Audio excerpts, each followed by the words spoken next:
War. The galactic powers have been embroiled in it for over a century, following the Great Scourge and the end of the Twilight Imperium. No region is more coveted by the embattled factions than the core worlds. Wealthy, centrally located, and extremely influential, the possession of these systems could be enough to establish a new ruling race. Thus, a great many campaigns throughout the Twilight Wars focused heavily on that region of space, launched as desperate attempts for galactic dominance. It was in the midst of that chaos that many began to notice a disturbing pattern. A small sector of core space, centered around the white star Mallac, played host to an inordinately high number of unexplained and unexpected disappearances. Ships would enter the sector, go dark, and never be heard from again. The ships which did emerge usually did so drifting dead, their crews suffering from severe deep space amnesia. Historians could provide records of this phenomenon, stretching back to time immemorial. Stellar cartographers had long labeled Mallac a cognitive hazard. Veteran traders and star pilots refused to go near the star, fearing a curse. Throughout the tenure of the Lazacs, such rumors had served the denizens of the Mallac system well, keeping them from discovery. But with the increased surveillance of the core systems brought on by the Twilight Wars, as well as the swell in traffic throughout those stars, it was inevitable that the residents of Mallac would eventually be discovered. It was Simfin intelligence that first noted the pale white star had several uncharted satellites, including 2 habitable worlds. From there, a coalition of allied races began preparations for surveying these newly discovered planets and for first contact with their likely primitive inhabitants. But this did not go as planned. Upon entering the Mallac system, the reconnaissance cruisers sent by the Coalition reported encountering a vast cloud of crystalline fighter craft, before radio silence then ensued. The craft returned less than an hour later, with the crew reporting to have no memory of any crystal fighters, nor had the surveyed planets been habitable. This aroused many suspicions, but the reconnaissance fleet commander refused to hear any more and ordered all craft to return home, for, as he said, Mallac's system was uninhabitable. Within 3 cycles of this event, the Druaa announced themselves to the galaxy. The serpentine residents of the Mallac system, the Druaa had long concealed themselves from prying eyes, but with the Twilight Wars waging all around them, concealment was becoming harder and harder. At least, this is the motive that they claimed.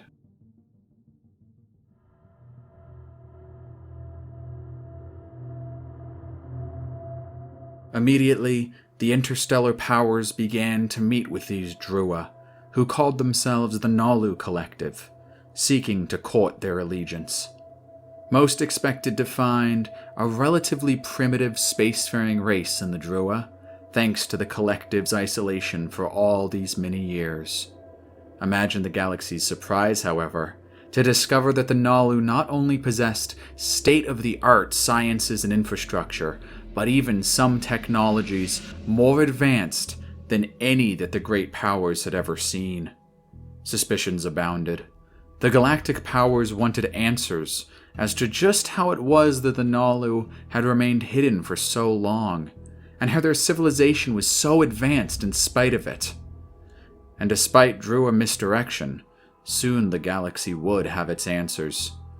Studies of Naalu biology found the serpentine race to be highly telepathic, a trait the Collective further augmented with technology and weapons, able to redirect, manipulate, or damage the neuron impulses of all major known races. The Druaa's telepathy was so potent, in fact, that even the android and robotic races of the galaxy were vulnerable. Few discoveries could have been more horrifying than this to the many embattled factions throughout the stars. A foe able to read your thoughts is a deadly foe indeed. The second mystery was solved shortly thereafter. Stellar historians began to see a pattern of Yssaril ships passing safely through the Mallac system, where so few others had succeeded. In fact, it was soon uncovered that there existed a secret prior relationship between the Yssaril and the mind-bending Naalu. Despite being a seemingly isolated civilization with no prior contact with the rest of the galaxy, the Druaa of the Naalu Collective were able to use their Yssaril contacts to gain technology and weaponry on par with the other interstellar powers. These two facts together meant that despite being total newcomers to the conflict, the Twilight Wars radically changed upon the entrance of the Naalu. Before the discovery of the Druaa's psionic powers, each great race sent diplomats and envoys to court the allegiance of the Collective. But afterwards, as each faction learned the deadly truth of the Druaa's abilities, they withdrew their envoys, fearing what the Collective could do. Without allies, however, the Naalu could not truly establish themselves throughout the Twilight Wars. Even their historic partners, the Yssaril tribes, were too busy trying to survive to join a collective-led campaign for the galactic throne. Without support, the Druaa, like everyone else, were eventually defeated by the Twilight Wars, and the Collective, racked by internal wars for the first time in its history, limped back to Mallac, broken and defeated. This fact is significant, as Druaa seldom communicate with each other by speaking, preferring rather to use their telepathy for communication, which allows the Collective to prevent internal war. This form of communication was in part what spurred their rapid advance in culture, technology, and military might. No other race in the galaxy, save perhaps the Mindnet or the Yin, would have the unity to accomplish what the Naalu did, and no other event could have broken the Collective as the Twilight Wars did.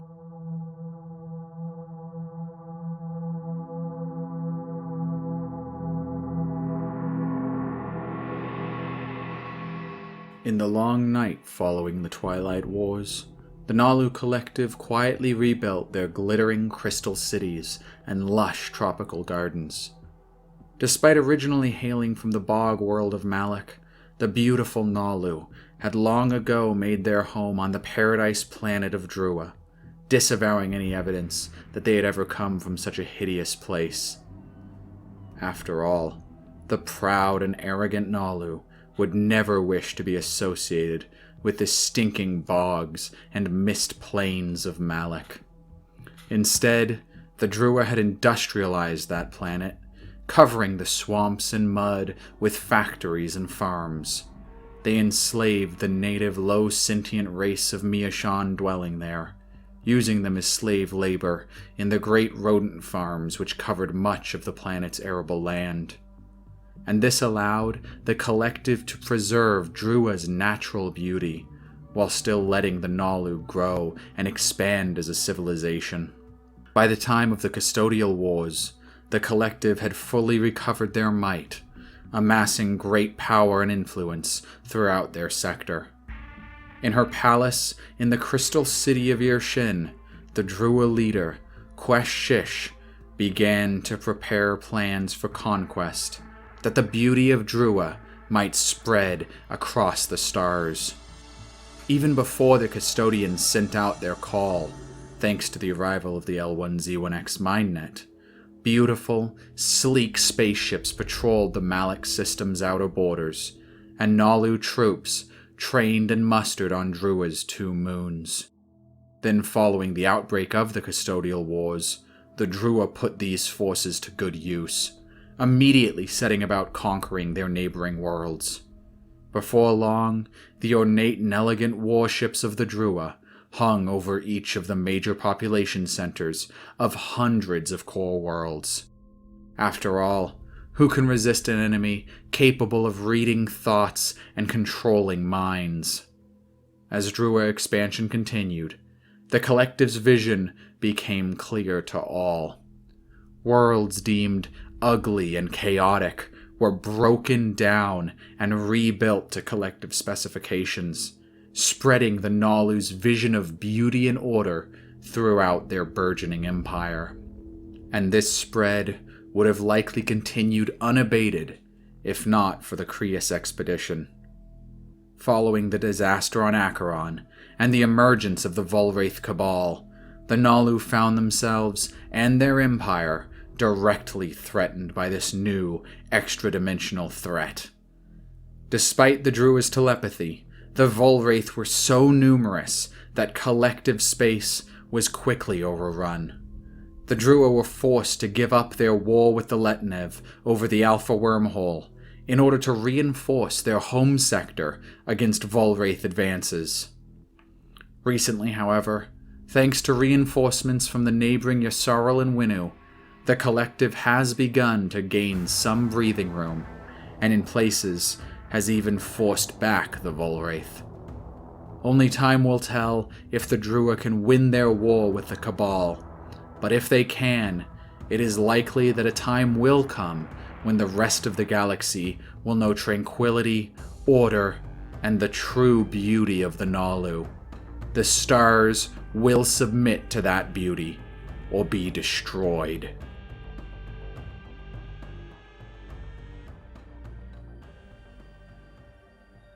This is just an unscripted postscript to this video. I just got done editing it and putting it all together, and I've been thinking a whole lot about Naalu lore as I wrote the script and found images and edited and put everything into the video you hopefully just enjoyed. Well, a couple of pieces of Naalu lore don't fit, or they're just interesting little idiosyncrasies that I think are pretty unique to the Naalu. Most factions have a singular vision behind what they are, be they the Letnev being a cheap ripoff of the Harkonnen, or Sol being human beings, stuff like that. Whereas the Naalu are interesting because there's these little tidbits in the lore that make it, I don't know, I'll tell you what I mean. Alright, so first off, the Naalu promissory note is Gift of the Prescience, and yet in the lore there is no mention of the Naalu having any kind of prescience. They don't have foresight, they can't predict the future. What they can do is they can read minds. So I always assumed that the Naalu were psychic, but I don't think that they are. I think that they can simply read minds, and then using that information, they can preempt the strategies of the races that they're going up against. Which makes sense.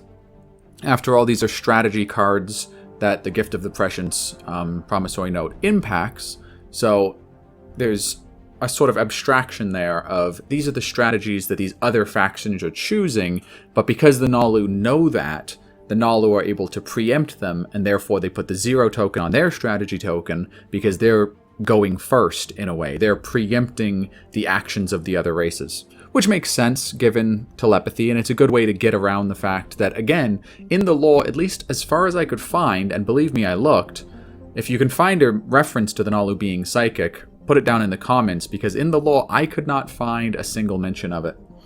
Obviously, they can read minds and stuff. I'm talking psychic isn't tell the future. But then there's another thing. In Prophecy of Kings, the mech is called the Iconoclast, and it has to do with fragments, like relic fragments. So the Naalu have a focus, in a way. I mean, one of their components focuses on exploration. And their mechs are iconoclasts, meaning that they're going to destroy the relics. So whenever you go up against a person with relics, you hit extra hard.